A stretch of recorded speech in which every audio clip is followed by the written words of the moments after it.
بسم الله الرحمن الرحيم الحمد لله والصلاة والسلام على رسول الله وعلى آله وأصحابه أجمعين أما بعد ناظرین کرام السلام علیکم ورحمۃ اللہ وبرکاتہ۔ شرح الادب المفرد کے عنوان سے اس پروگرام کے ہمراہ ہم آپ کی خدمت میں حاضر ہیں، اور اس سے قبل گزشتہ ملاقات کے موقع پر امام بخاری رحمہ اللہ کی یہ کتاب کہ جس کا نام ہے الادب المفرد، اس کتاب میں باب نمبر 110 کہ جس کا عنوان قائم فرمایا ہے امام بخاری رحمہ اللہ نے، فرمایا کہ باب من صنع الیہ معروف فلیکافئہ، یعنی جس کسی کے ساتھ کوئی بھلائی کی گئی ہو تو اسے چاہیے کہ وہ ضرور اس بھلائی کا جواب دیا کرے۔ اور اس سلسلے میں یہ حدیث جس کا نمبر ہے 215، اس کا کافی حصہ ہم اس سے قبل گزشتہ نشست کے موقع پر پڑھ چکے ہیں، اور تاکہ ربط برقرار رہے اور بات واضح ہو سکے لہذا انتہائی مختصر یہ کہ جابر بن عبداللہ رضی اللہ عنہ فرماتے ہیں کہ رسول اللہ صلی اللہ علیہ وسلم نے یہ ارشاد فرمایا کہ جس کسی کے ساتھ کسی نے کوئی احسان کیا ہو، بھلائی کی ہو، تو اسے چاہیے کہ وہ ضرور اس کا جواب دے، یعنی بھلائی کے جواب میں اس کے ساتھ بھلائی کرے۔ لیکن اگر اتنی حیثیت نہیں ہے، اتنی قدرت نہیں ہے کہ اسی معیار کا جواب دے سکے، اسی شکل میں اس کے ساتھ بھلائی کا جواب دے سکے، تو کم از کم اتنا ضرور کرے کہ اس کے بارے میں کلمہ خیر کہے، اچھی بات کہے۔ اور ہم نے اس حوالے سے ناظرین کرام ایک دوسری حدیث بھی بیان کی تھی کہ جس میں رسول اللہ صلی اللہ علیہ وسلم نے یہ ارشاد فرمایا ہے کہ جس کسی کے ساتھ کوئی بھلائی کی گئی ہو، اب جواب میں اگر یہ شخص اسے یوں کہتا ہے کہ جزاک اللہ خیرا، کہ اللہ آپ کو جزائے خیر عطا فرمائے، تو اس نے اسے بہت اچھی بات کہہ دی ہے۔ یعنی یہ جو حکم ہے کہ اچھی بات کہی جائے، تو جب یوں کہہ دیا کہ جزاک اللہ خیرا، تو گویا بہت اچھی بات اسے کہہ دی ہے، اور اس حدیث پر اور دین اسلام کی اس اہم ترین تعلیم پر عمل ہو چکا ہے۔ اور اس کے بعد آگے گفتگو یہ چل رہی تھی کہ یہ اچھی بات کہنے کا حکم کیوں ہے۔ یہ حکم اس وجہ سے ہے کہ اگر اچھی بات اسے جواب میں کہی گئی ہے اپنے محسن کو، تو گویا یوں اس کا شکریہ ادا کر دیا۔ لیکن اگر جواب میں کوئی اچھی بات نہیں کہی ہے کہ مثلا یہ کہ جزاک اللہ خیر، تو گویا شکریہ ادا نہیں کیا بلکہ ناشکری کر رہا ہے یہ انسان۔ تو شکریہ ادا کرنے والا انسان دین اسلام کی نظر میں اور اللہ اور رسول صلی اللہ علیہ وسلم کے نزدیک وہ بہت ہی عظیم انسان ہے، اور وہ انتہائی پسندیدہ انسان ہے کہ شکریہ ادا کر رہا ہے۔ جبکہ جو کوئی ناشکرا قسم کا انسان ہے، وہ بہت ہی برا اور ناپسندیدہ ترین انسان ہے۔ اور یہ جو فرمایا کہ فَإِنَّهُ إِذَا أَثْنَى عَلَيْهِ فَقَدْ شَكَرَهُ، کہ جب اس کے بارے میں اچھی بات کہہ دی، یعنی اپنے محسن کے بارے میں مثلا یہ کہ یوں کہہ دیا کہ جزاک اللہ خیر، تو گویا اس نے اس کا شکریہ ادا کر دیا۔ وَإِن كَتَمَهُ فَقَدْ كَفَرَهُ، لیکن اگر شکریہ ادا نہیں کیا، اس کے بارے میں اچھی بات نہیں کی، تو فَقَدْ كَفَرَهُ، تو اس نے اس کی ناشکری کی ہے۔ ناشکری کے لیے کفر کا لفظ استعمال کیا گیا، فقد کفرہ، کفر کا لفظ استعمال ہوا ہے۔ تو ناظرین کرام، کفر کے لفظی معنی ہی یہی ہے، یعنی ناشکری۔ گویا جو کوئی کافر انسان ہے وہ ناشکری کر رہا ہے، کہ جو کوئی مؤمن ہے وہ شاکر ہے،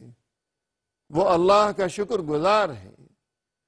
کہ اللہ نے مجھے زندگی عطا فرمائی، اللہ نے مجھے رزق عطا فرمایا، اور یہ کہ ہر قسم کی نعمتوں سے نواز رکھا ہے مجھے اللہ نے۔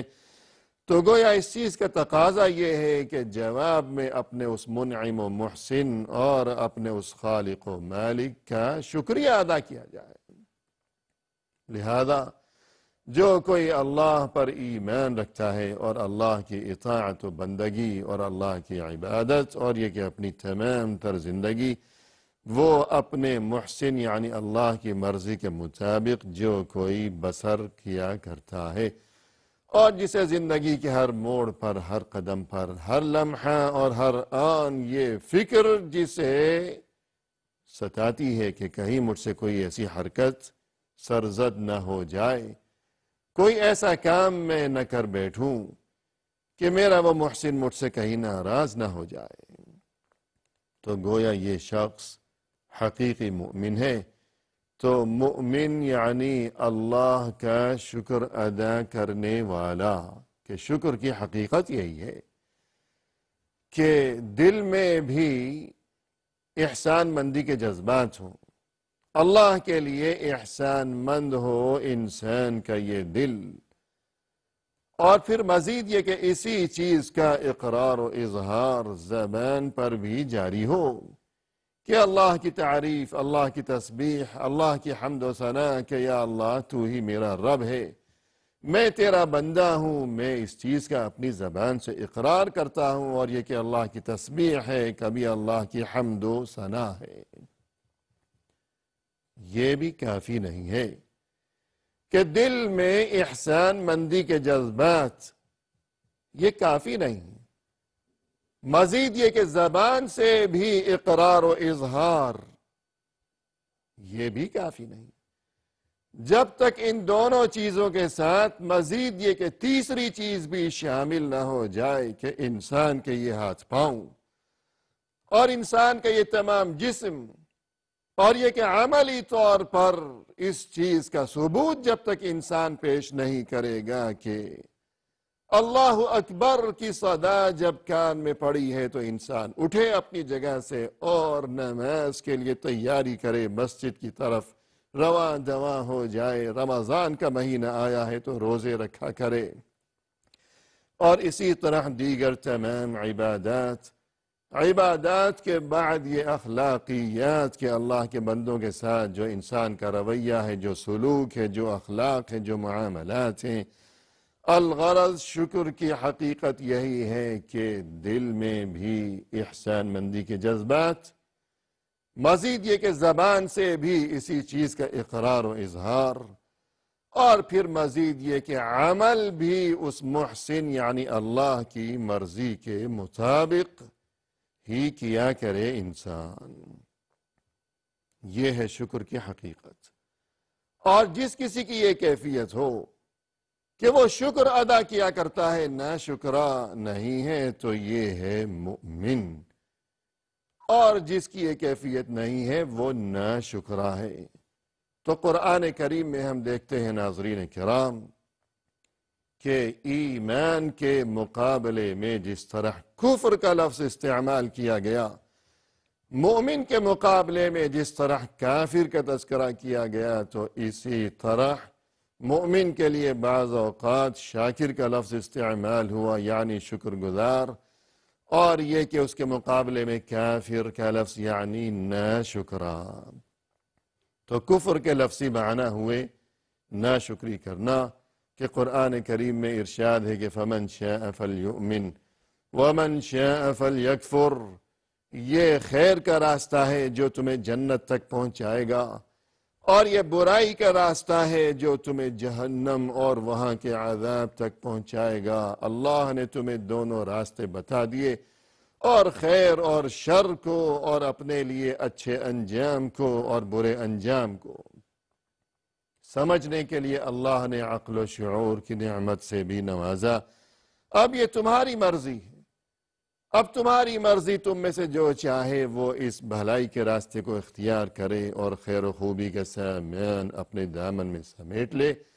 اور جو چاہے وہ برائی کے راستے پر گامزن ہو جائے اور دونوں جہانوں میں اپنے لیے ناکامی و نامرادی کا اور بربادی کا انتظام کر لے۔ فَمَنْ شَاءَ فَلْيُؤْمِنْ وَمَنْ شَاءَ فَلْيَكْفُرْ، کہ ایک کے لیے مومن کا لفظ اور دوسرے کے لیے کافر کا لفظ، لیکن اسی طرح قرآن کریم میں ہم دیکھتے ہیں کہ اِنَّا هَدَيْنَاهُ السَّبِيلَ اِمَّا شَاكِرًا وَإِمَّا كَفُورًا، کہ ہم نے راستہ بتا دیا ہے انسان کو، اور یہ کہ خیر اور شر کو سمجھنے کے لیے عقل بھی ہم نے عطا کر دی ہے۔ اب آگے انسانوں میں سے یا تو کوئی شاکر ہے کہ اللہ کا شکر گزار بندہ ہے، شکر گزار ہے یعنی مؤمن ہے، اور دوسرا کوئی کفور ہے، کافر ہے، ناشکرا ہے۔ تو الغرض ناظرین کرام، کفر کے معنی ہے ناشکری کرنا۔ تو فرمائے کہ یہ جو حکم ہے کہ جس کسی نے بھلائی کی ہے تو ضرور اس کا جواب دیا جائے اسی طرح کہ جس قدر اس نے بھلائی کی ہے، لیکن اگر طاقت نہیں ہے، گنجائش نہیں ہے ہمارے پاس، تو بیٹھے رہنے کی بجائے کم از کم اتنا تو ضرور کیا جائے کہ اس کے بارے میں یا اس کے سامنے کلمہ خیر کہا جائے، اچھی بات کہی جائے، اور بہترین اچھی بات یہ ہے کہ جزاک اللہ خیرا اسے کہہ دیا جائے۔ کیوں؟ اس لیے اچھی بات کہہ دی جائے کہ اگر ہم نے اس کے سامنے اچھی بات کہہ دی، گویا ہم نے اس کا شکریہ ادا کر دیا، اور جو کوئی شکریہ ادا کیا کرتا ہے وہ اللہ کے نزدیک پسندیدہ انسان ہے، یوں ہم اچھے انسان بن گئے۔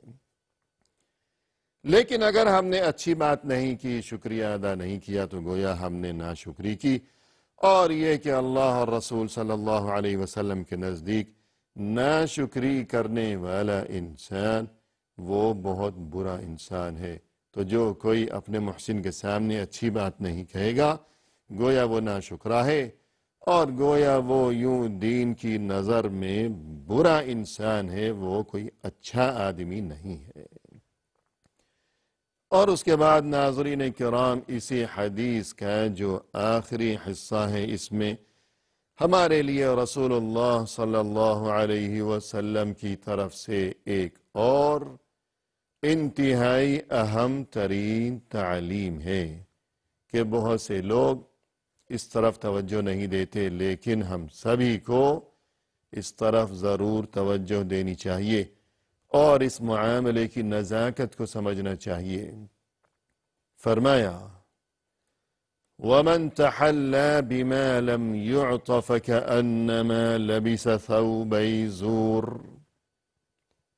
وہ انسان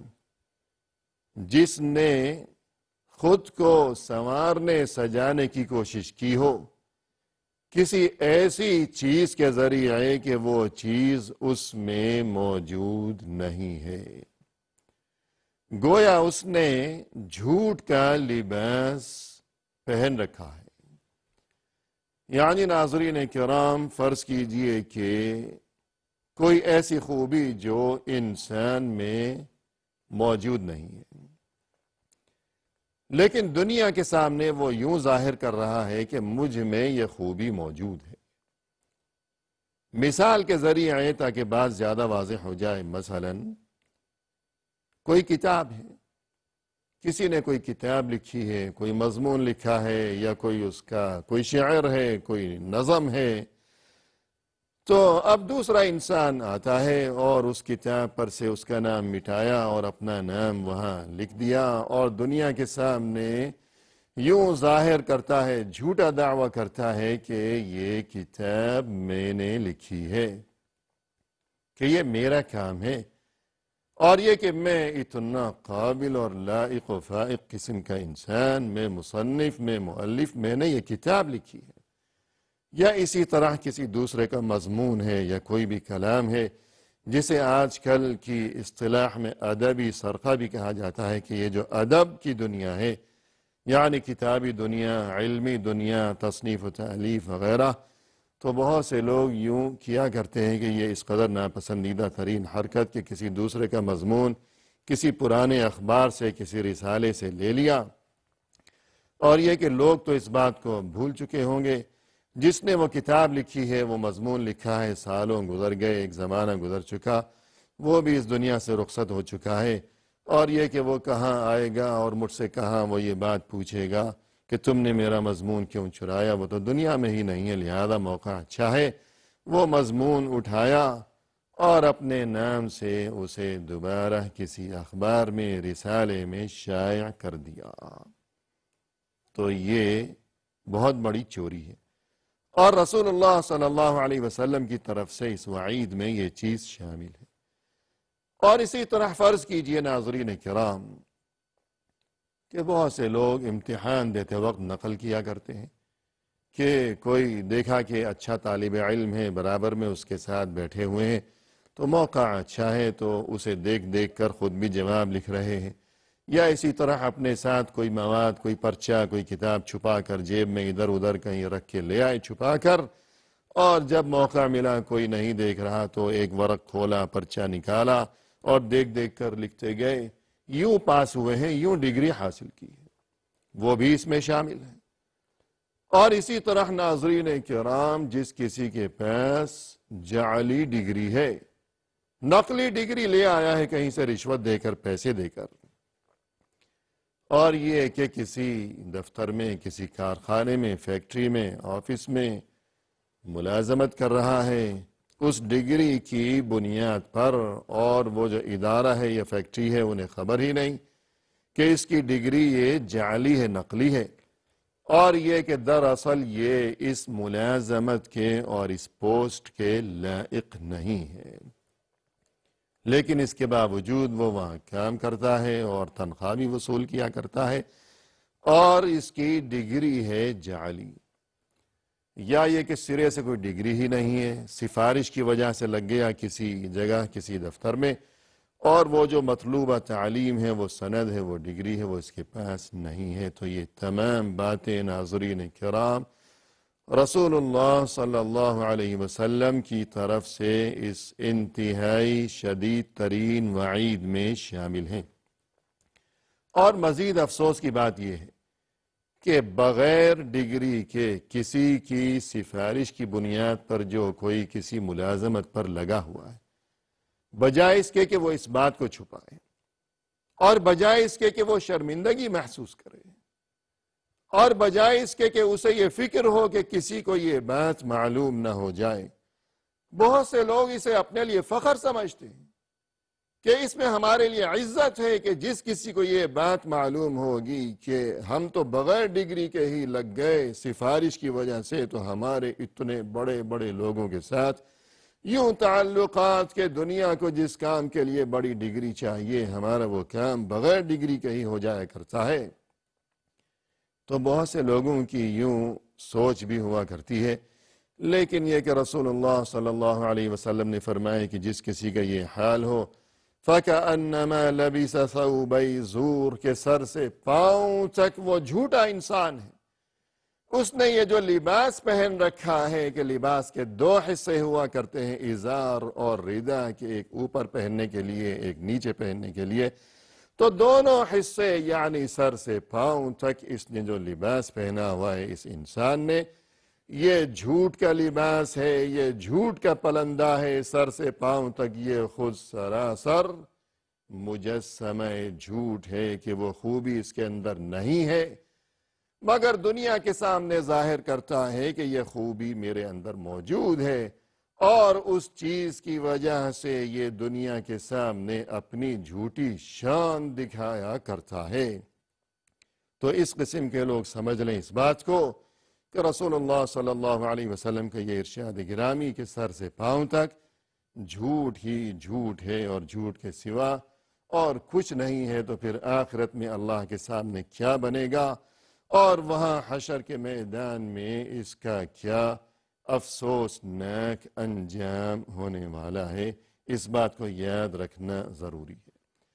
وآخر دعوانا ان الحمد للہ رب العالمین۔